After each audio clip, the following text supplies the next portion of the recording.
ومن سيئات أعمالنا من يهد الله فلا مضل له ومن يضلله فلا هادي له ونشهد أن سيدنا وسندنا وإيماننا وقدوتنا وحبيبنا ومولانا محمد الذي أرسله بالحق بشيرا ونذيرا وداعيا إلى الله بإذنه وسراجا وقمرا منيرا فقد قال الله تعالى في كلامه المجيد في فرقانه الحميد أعوذ بالله من الشيطان بسم الله الرحمن الرحيم وعباد الرحمن الذين يمشون على الأرض حولا وإذا خطابهم الجاهلون قالوا سلاما قال النبي صلى الله عليه وسلم إن الله وملائكته يصلون على النبي يا أيها الذين آمنوا صلوا عليه وسلموا تسليما اللهم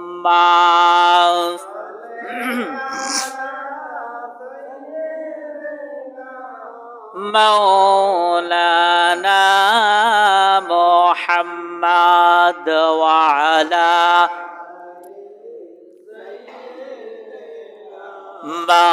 مولانا محمد ইমানের পথে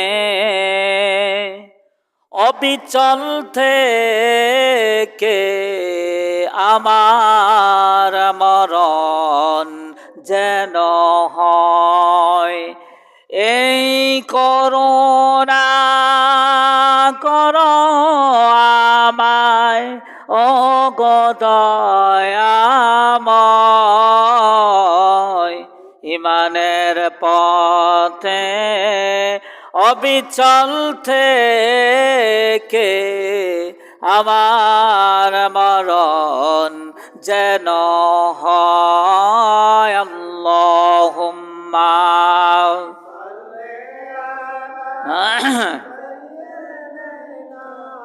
مولانا محمد وعلى سيدنا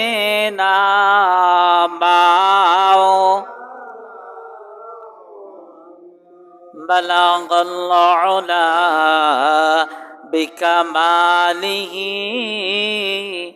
كشف التجى بجماله حسنت جميع خصاله صلوا عليه وآله मुझे कुछ मिले या ना मिले, मोहम्मद मिले, ये शर्तों जैसे अल्लाह मिले। बलागल उला बिकमालिही कशफत तुजा बिजमालिही हसनतु जमिआ किसालिही सल्लो अलैहि वालिही। সম্মানিত মুসল্লিয়ান کرام, মুরব্বিয়ান আযম, যুবক ভাইয়েরা, আমার পক্ষ থেকে আন্তরিক সালাম ও মুবারকবাদ। আসসালামু আলাইকুম ওয়া রাহমাতুল্লাহি তাআলা ওয়া বারাকাতুহু। শুকরিয়া আদায় করছি মহান রব্বুল আলামিনের দরবারে, যেই মহান আল্লাহ রব্বুল আলামিন আমাদেরকে দুনিয়ার সমস্ত খারাপি থেকে হেফাজত করে মহান রব্বুল আলামিন আল্লাহর ঘর মসজিদে আসার এবং বসার যে তৌফিক আমাদেরকে তিনি এনায়েত করেছেন, সেই মালিকের দরবারে মন থেকে ভালোবাসা উজাড় করে শুকরিয়া আদায় করি আলহামদুলিল্লাহ। সম্মানিত ভাইয়েরা, আমাদেরকে আল্লাহ সুস্থ রেখেছেন, এটা কি আমাদের উপরে আল্লাহর রহমত না গজব? রহমত। আর যদি আমাদেরকে আল্লাহ তাআলা অসুস্থ রাখতেন, তাহলে সেটা হলো আমাদের উপরে এক প্রকার আল্লাহর গজব থাকতো, ঠিক কিনা ভাইয়েরা? কারণ মানুষ যদি অসুস্থতায় না পড়ে, তাহলে মানুষ সুস্থতার রহমতের কথাটা ভালো করে মনে রাখতে পারে না, ঠিক কিনা ভাইয়েরা? দুরুদ তাসলিম বিশ্ব মানবতার মুক্তির দূত আকায়ে নামদার তাজদার মদিনা আহমদ মুস্তাফা মোহাম্মদ মুস্তাফা, সকলে বলি সাল্লাল্লাহু আলাইহি ওয়াসাল্লাম। সম্মানিত মুসল্লিয়ান کرام, আপনারা সবাই কেমন আছেন? আল্লাহ তাআলা আমাদের সকলকে ভালো রেখেছেন, এটা আমরা শুকরিয়ার মধ্য দিয়ে প্রকাশ করেছি, ঠিক কিনা ভাইয়েরা? আল্লাহর বান্দা, রহমানের বান্দা তার ভালো মন্দ প্রকাশ করবে সবটাই শুকরিয়ার মাধ্যমে। আল্লাহ জানেন বান্দা কেমন আছেন, কোথায় আছেন, কিভাবে আছেন, ঠিক কিনা ভাইয়েরা? আল্লাহ রাব্বুল আলামিন সব কিছু জানেন, কারণ তিনি তো আমাদেরকে বলেই দিয়েছেন, ইন্নাল্লাহা লা ইস্তাহি আন ইয়াদরিবা। আল্লাহ তাআলা বান্দার সমস্ত খবর রাখেন, তার কোনো কিছু বান্দার এমন কোনো কিছু নাই যে বিষয়টা বান্দার আল্লাহ তাআলা জানেন না, ঠিক কিনা? সব কিছু আল্লাহ জানেন। আমি কোথায় যাই, কি করি, কি খাই, কি পড়ি, কার সাথে চলি, কার সাথে কথা বলি, পৃথিবীর কেউ না দেখলেও সেটা দেখেন কে? আল্লাহ। লুকানোর মতো কোনো সুযোগ নেই। রব্বুল আলামিন তার ইমানদার বান্দারা কিভাবে চলবে, ইমানদারদের লক্ষণ নিয়ে তিনি আলোচনা করেছেন কোরআনুল কারীমের মধ্যে। কেমন হবে ইমানদার বান্দাগুলি, ইমানদার বান্দাগুলির অবস্থা কেমন হবে, তাদের আচার ব্যবহারগুলো কেমন হবে, আল্লাহ তাআলা কোরআনুল কারীমের মধ্যে এই বিষয়টাকে তিনি সুন্দর করে আলোচনা করেছেন। দেখুন, ওয়াইবাদুর রহমানিল্লাযীনা ইয়ামশুনা আলাল আরদি হাওনাইন وَإِذَا خَطَبَهُمُ الْجَاهِلُونَ قَالُوا سَلَامًا। আল্লাহু আকবার। কোরআনুল কারীমের মধ্যে মহান রব্বুল আলামিন রহমানের বান্দারা কেমন থাকবে, ইমানদারদের দুইটা অভ্যাসের কথা তিনি বলেছেন। কয়টা অভ্যাস? দুইটা। এই দুইটা অভ্যাস তোমরা যাদের মধ্যে দেখতে পাবা, মনে করবা তারাই হচ্ছে ইমানদার। সুবহানাল্লাহ কইতেন না? দুইটা অভ্যাস কি কি? দুইটা অভ্যাস হলো ইমানদার বান্দারা ওয়া ইবাদুর রহমান, রহমানের বান্দাগুলি যখন রাস্তা দিয়ে চলবে, ওয়া ইবাদুর রহমানিল্লাযীনা ইয়ামশুনা আলাল আরদি, তারা যখন জমিনের মধ্যে হেঁটে বেড়াবে, রাস্তাঘাটে চলবে, তারা যখন কল কারখানায় কাজকর্ম করবে, তারা যখন মাঠে ঘাটে চলাফেরা করবে, তাদের চলাফেরাগুলো এত স্মুথ হবে, এত সুন্দর হবে যে তাদের চলার দরুন আশেপাশে কোনো লোকের কোনোভাবে কোনো ক্ষতি হচ্ছে না। সুবহানাল্লাহ। ইমানদারের লক্ষণ এমন হবে। আমার ভাইয়েরা, এই ইমানদারেরা কারো কোনো ক্ষতি করবে না। এই ইমানদারেরা কারো সাথে কোনো রকম দ্বন্দ্ব ফ্যাসাদ করবে না। কেন বলতেছে এই কথা?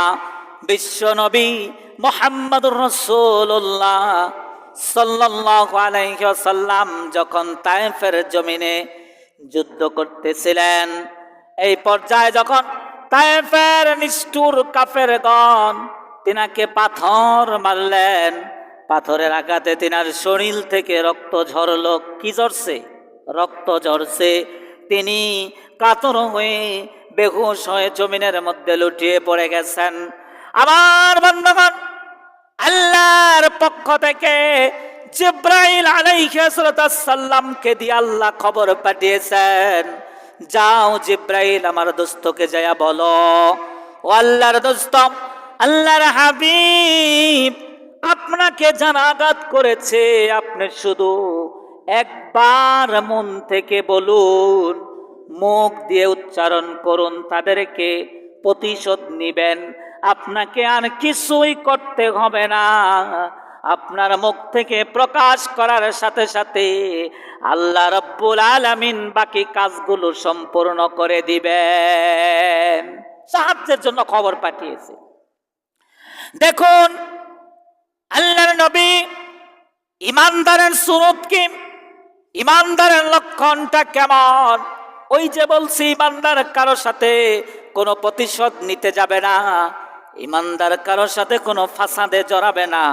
ইমানদার কখনো, আল্লাহ তাআলা এই আয়াতের দ্বিতীয় অংশে দ্বিতীয় অপশনের কথা বলছে। প্রথমটা হলো ইমানদার যখন চলাফেরা করবে কাউ কোনো ক্ষতি করবে না। ইমানদার যখন রাস্তায় হাঁটবে শৃঙ্খলা মেনে হাঁটবে। ইমানদার যখন কারোর সাথে ব্যবসা করবে নবীর শৃঙ্খলা মেনে ব্যবসা করবে, নিজেও ঠকবে না, অন্যকেও ঠকাবে না। ইমানদার যখন হাল চাষ করবে তখন এমনভাবে হাল চাষ করবে পার্শ্ববর্তী জমিওয়ালার কোনো জমির ক্ষতি হবে না। সুবহানাল্লাহ কইতেন না? আমার ভাইয়েরা, এই আয়াতের শেষ অংশে ওয়াইদাম খতাবাহুমুল জাহিলুনা ক্বালু সালামা। আমার ভাইয়েরা, এই ইমানদারের সাথে যখন কোন মূর্খ, জাহিলুন মানে অর্থ হচ্ছে মূর্খ, কোন মূর্খ, কোন নির্বোধ, কোন শয়তান, কোন জালিম, কোন অত্যাচারী তার সাথে পায়ে পড়ে ঝগড়া করতে আসে, এমন লোক আমাদের সমাজে আছে না নাই? যারা দুর্বলের সাথে ভালো লোকের সাথে পায়ে পড়ে ঝগড়া করে, কোনো ঝগড়ার কোনো কারণ নাই, তারপরও তারা পায়ে পড়ে তার সাথে ঝগড়া করার চেষ্টা করে, ঠিক কিনা? আমার বন্ধুগণ, তখন ইমানদার বান্দাগুলো কি করবে? যখন তাদের উপরে জুলুমরা নির্যাতন করবে, অত্যাচার করবে, আল্লাহ তাআলাতেই ইমানদারদেরকে ভাষা শিখিয়ে দিচ্ছেন। দেখুন, ক্বালু সালামা, ওই ইমানদার কখনো মুরুক্ষের মতো ভাষা উচ্চারণ করবে না। মুরুক্ষ যতই বকা দিক, তাকে মারুক, তাকে অত্যাচার করুক, তাকে নির্যাতন করুক, তার পথে বাধা দিক, কিন্তু ইমানদার ব্যক্তির মুখ দিয়া আল্লাহর শিখানো ভাষা বেরোবে, ক্বালু সালামা।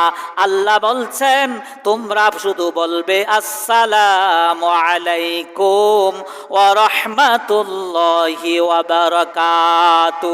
সুবহানাল্লাহ কোন ইমানদার এই কথা বলবে। ইমানদার কোনো গালির উত্তর দিবে না। ইমানদার কখনো শয়তানের সাথে ঝগড়া করতে যাবে না, অত্যাচারীর সাথে ঝগড়া করতে যাবে না, মুখের ভাষা খারাপ করবে না। ইমানদারদের এই দুইটা সুরুত, দুইটা লক্ষণ তোমরা যাদের মধ্যে দেখতে পাবে, মনে করবা আল্লাহর প্রকৃত ইমানদার নেককার বান্দা হচ্ছে তারা। ঠিক কিনা? আমার ভাইয়েরা, বলতেছিলাম বিশ্ব নবীর কথা। যখন জিব্রাইল এসে, রাসূল কখনো হুশ কখনো বেহুশ, কানের তলায় এসে জিব্রাইল বললেন, ও আল্লাহর নবী, আপনার কাছ থেকে একটা উত্তরের অপেক্ষায় আল্লাহ বসে আছেন। আপনি শুধু খালি একবার বলেন, আপনি শুধু একবার মুখ উচ্চারণ করে একটু কষ্ট প্রকাশ করেন, একটু নালিশ করেন, একটু সাহায্য চান। আল্লাহ রাব্বুল আলামিন মুহূর্তের মধ্যে দুইটা পাহাড়কে এক জায়গায় চাপ দিয়া এই নির্বোধ শয়তানগুলোকে, এই গোষ্ঠীটাকে সম্পূর্ণ ধুয়ে মুছে পরিষ্কার করে দিবেন। পারবে না? আল্লাহ পারবে না? পারবে। আল্লাহ বলতেছেন, দোস্ত আপনি শুধু বলুন, এই জালিমগুলাকে আমি মাটির সাথে মিশিয়ে দেব। আপনি শুধু একবার আমার কাছে সাহায্য চান, আপনি শুধু একবার আমার কাছ থেকে আমাকে বলুন, আমি আল্লাহ তাআলা আপনাকে সাহায্য করার জন্য বসে আছি। ঠিক কিনা? আমার বন্ধুগণ, বিশ্ব মানবতার মুক্তির দূত, মায়ার নবী, দয়ার নবী, আখির জামানার নবী, ইমানের কত নূর, ইমানের কত পাওয়ার, ইমানের কত গুরুত্ব, ইমানদার কাকে বলে নবীর কাছ থেকে শিখুন। নবীর হুঁশ ফিরেছে, হুঁশ ফেরার পরে আল্লাহর পাঠানো দূত জিব্রাইলের দিকে তাকিয়ে বলতেছেন, জিব্রাইল, আমি তাদেরকে দিনের দাওয়াত দিতে আসছিলাম, অন্য কোনো কাজ ছিল না। দিনের দাওয়াত দিতে এসেছি, তারা হয়তো আমার ভাষাটা বুঝে নাই, আর না হয় তারা ভুল বুঝেছে, এই কারণেই তো তারা আমার উপরে অত্যাচার করেছে। জিব্রাইল গো, আল্লাহ আমাকে পাঠিয়েছেন মানুষগুলোকে খারাপ পথ থেকে ভালো পথে আনার জন্য। ঠিক কিনা ভাইয়েরা? আল্লাহ আমাকে পাঠিয়েছেন এই পথহারা মানুষগুলোকে, এই পথহারা সমাজটাকে পথের মধ্যে আনতে। আল্লাহ তো বলেই দিছেন, ইহদিনাস সিরাতাল মুস্তাকিম, সোজা সরল পথে এই জাতি গোষ্ঠীকে পরিচালনা করার জন্য, প্রতিষ্ঠিত করার জন্য আল্লাহ রাব্বুল আলামিন আমাকে পাঠিয়েছে। কিন্তু জিব্রাইল, আমি যদি আজকে তাদের উপরে প্রতিশোধ নেই, তাহলে আমি দাওয়াত দেব কাকে? সুবহানাল্লাহ কইতেন না? আমি যদি তাদের উপরে প্রতিশোধ নেই, তাদেরকে যদি আমি মেরেই ফেলি, তাদেরকে যদি আমি আল্লাহর গজবই তাদের উপরে আমি আল্লাহর কাছ থেকে নিয়ে এসে দেই, তাহলে আমি দাওয়াত দিব কারে? আর ইসলাম প্রচার করব কার কাছে? কত দয়ার নবী! সুবহানাল্লাহ।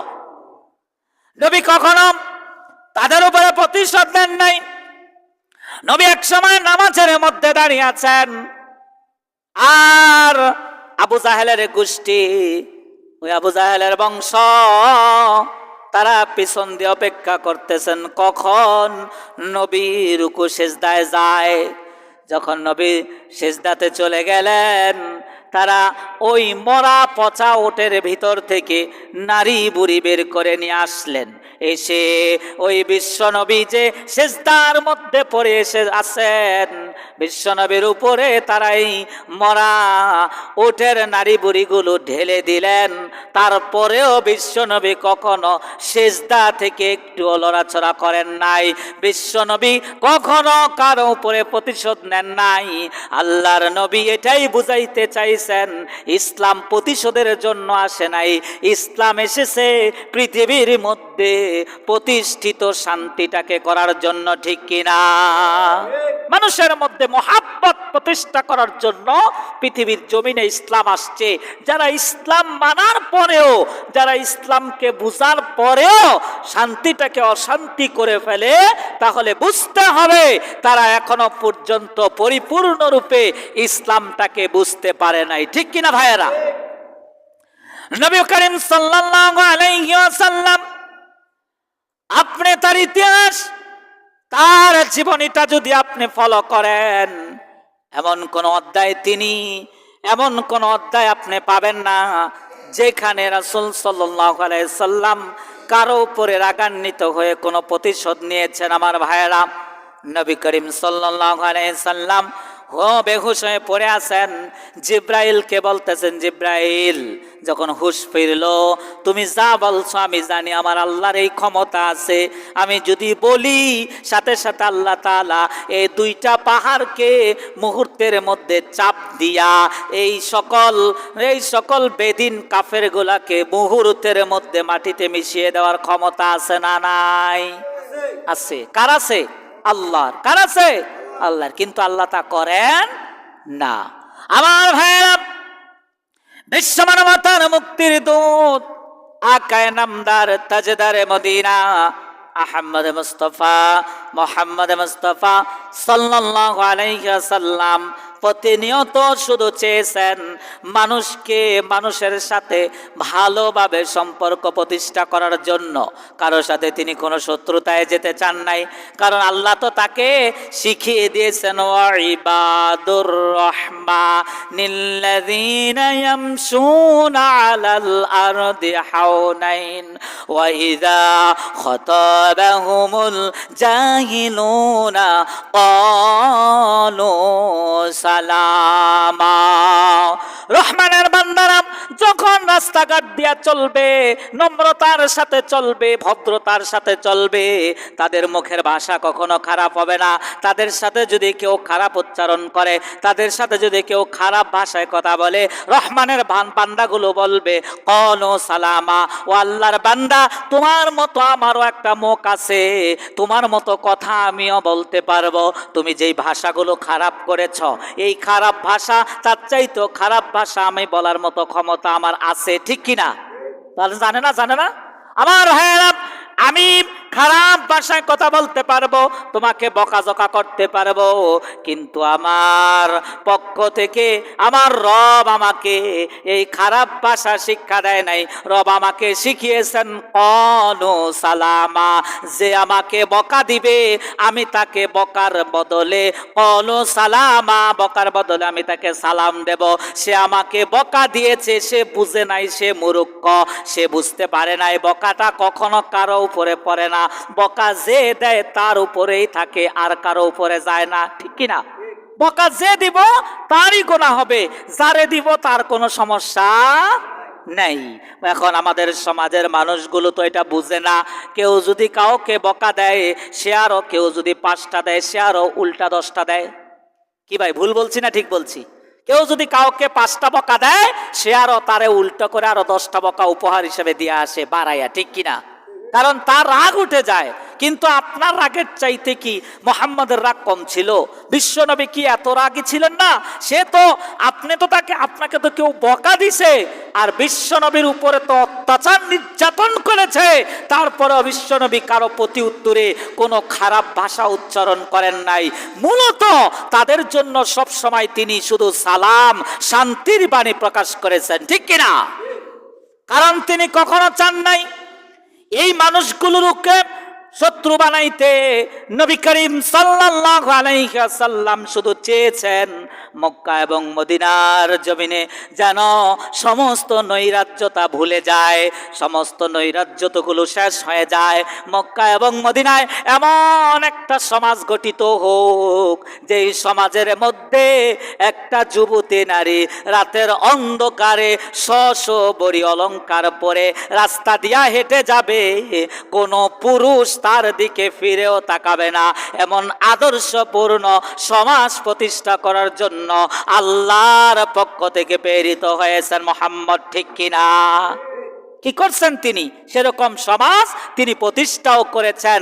কিন্তু আজকে দুর্ভাগ্যের বিষয়, সেই কোরআন আমাদের কাছে আছে, সেই ইসলামও আমাদের কাছে আছে, কিন্তু সেই কোরআন সেই ইসলাম আমাদের কাছে থাকার পরেও আমরা আজকে সেই সমাজ গড়তে ব্যর্থ হচ্ছি।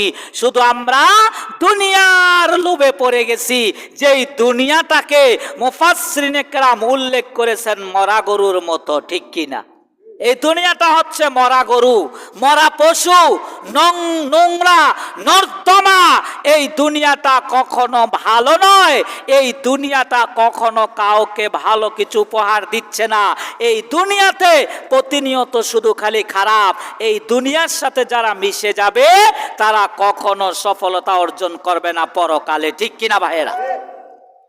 আমার বন্ধুগণ, আমাদের মধ্যে শুধু প্রতিহিংসা। আমরা কে কারে হিংসায় ফেল করতে পারি, কে কার কার থেকে বেশি হিংসা প্রতিষ্ঠা করতে পারি, এটার কম্পিটিশন আমাদের সমাজে, ঠিক কিনা? অথচ ইমানদারের ভাষা হলো সালাম। ইমানদার সালামের মধ্য দিয়ে কথা বলবে। ইমানদারকে কেউ বকা দিলে ইমানদার তার উত্তরে বলবে আসসালামু আলাইকুম। ও আল্লাহর বান্দা, তুমি যেই মুখ দিয়া বকা দিয়েছ, আমিও আল্লাহর সেই আল্লাহর তৈরি করা মুখ দিয়া পবিত্র বাক্য তোমার জন্য উচ্চারণ করলাম। আমি দোয়া করি আল্লাহ তাআলা যেন তোমাকে এই খারাপিয়াত থেকে হেফাজত করে শান্তি এবং সুন্দর জীবনের মধ্যে প্রতিষ্ঠিত করে, ঠিক কিনা? এটা হলো ইমানদারদের লক্ষণ। ভাই কোনো সমস্যা? কি কথা বলতেছেন? কি কথা বলতেছেন বলেন, নাহলে আমাকে হাত দিয়ে ইশারা করবেন, আমি থামবো 2-4 মিনিট, তারপর আপনারা কথা বলবেন। হ্যাঁ, সমস্যা নাই, আমি এতে মন খারাপ করব না। আমার ভাইয়েরাম, আল্লাহ রাব্বুল আলামিন আমাদেরকে দুনিয়ার জমিনে পাঠাইছেন মান্নাইল লিল খায়রি মু'তাদিন আসিম। দুনিয়ার মধ্যে এমন কিছু লোক আছে যারা সব সময় ভালো কাজের মধ্যে বাধা দেওয়ার চেষ্টা করে, আছে না ভাই? কোরআন বলতেছে মান্নাইল লিল খায়রি মু'তাদিন আসিম। এই দুনিয়ার মধ্যে এমন কোন যুগ আসে নাই যেই যুগের মধ্যে এই লোকগুলো ছিল না। সব যুগেই এই লোকগুলো ছিল। সমস্ত নবী আম্বিয়া আলাইহিস সালামের সাথে এই লোকগুলো ছিল, যারা নবীদেরকে সব সময় ভালো কাজের মধ্যে বাধা প্রদান করছে, রাস্তা বন্ধ করে দিয়েছে, তাদের খাবার নষ্ট করে দিয়েছে, তাদেরকে অশান্তিতে রাখছে, রাত্রে বাড়িতে ঘুমাইতে দেয় নাই, তাদেরকে সমাজের মধ্যে ভালো দিন প্রতিষ্ঠা করার জন্য তারা বাধা দিয়েছে। এমন লোক পৃথিবীর শুরু লগ্ন থেকে এখন পর্যন্ত পৃথিবীতে আছে না নাই? আছে। এটা কোরআনই বলতেছে, প্রত্যেকটা জায়গাতেই আছে, এমন কোন সমাজ নাই, সব জায়গাতে আছে। ভালো কাজের মধ্যে বাধা থাকবে, এটাই হলো পৃথিবী। আর এই বাধাকে উপেক্ষা করে দিন প্রতিষ্ঠা করার কাজই হলো ইমানদারের, ঠিক কিনা ভাইয়েরা? এই বাধাকে কি দিয়ে উপেক্ষা করবে? এই বাধাকে উপেক্ষা করার জন্য ইমানদার থেকে আল্লাহ রাব্বুল আলামিন ভাষা শিখিয়ে দিয়েছেন, ইমানদার তোমরা কখনোই তাদের সাথে খারাপ আচরণ করিও না। তারা যদি বিহেভ আচরণ করে, তোমরা তাদেরকে সুন্দর সুস্থ সুশীল ভাষা দিয়া তাদেরকে তোমরা কি করো? আকৃষ্ট করো। দেখতে পাবেন পৃথিবীর জমিনে এখনো এমন কিছু ভালো মানুষ আছে যারা মানুষের সাথে ঝগড়া করতে চায় না। কেউ যদি কাউকে বকাও দেয়, তাকে বকাও দেয়, সে কখনো বকার উত্তর না দিয়ে মাথাটা নত করে সুন্দর করে ওই জায়গা থেকে উঠে চলে আসে, ঠিক কিনা ভাইয়েরা? আছে না এমন লোক? আছে না? কিন্তু আমরা সেই লোকটাকে কি বলি? এই লোকটা হলো বোকা, আমারে যদি বকা দিত ওরা আমি দেখে নিতাম, ওর 14 গোষ্ঠীকে দেখে নিতাম। এমন লোক আছে না? নাই? আছে না? বলে যে সে কি, তার রক্তের মধ্যে একটু গরম নাই, সে তার বকার উত্তর, তার মাসি তুল্লা বকা দিয়ে গেল, সে কিছুই বলল না। আসলে কি মাসি তুল্লা বকা দিলে কি আমার মাসির উপরে পড়ছে? কার মাসির উপরে পড়ছে? যে বলবো তারই। হাদিসও তো এই কথাই বলতেছে, যে বকা দিল, যে যাকে যেই কথা বলল। আপনি যদি কাউকে জেনাকারী হিসাবে বকা দেন, কিকারী হিসাবে, জেনাখোর হিসাবে বকা দেন।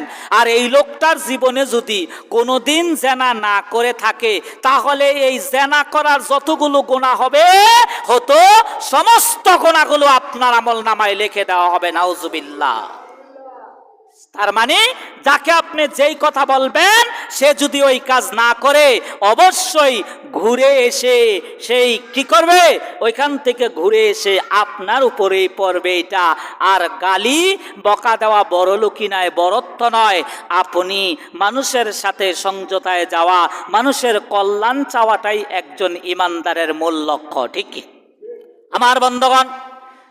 বিশ্বনবী মুহাম্মদ রাসূলুল্লাহ সাল্লাল্লাহু আলাইহি ওয়াসাল্লামের কাছে একজন সাহাবী আসলেন, এসে বললেন, ইয়া রাসূলুল্লাহ, আল্লাহ রাসূলের কোলে একজন বাচ্চা আছে। বাচ্চাটাকে আল্লাহর নবী চুমু দিচ্ছেন, আদর করতেছেন।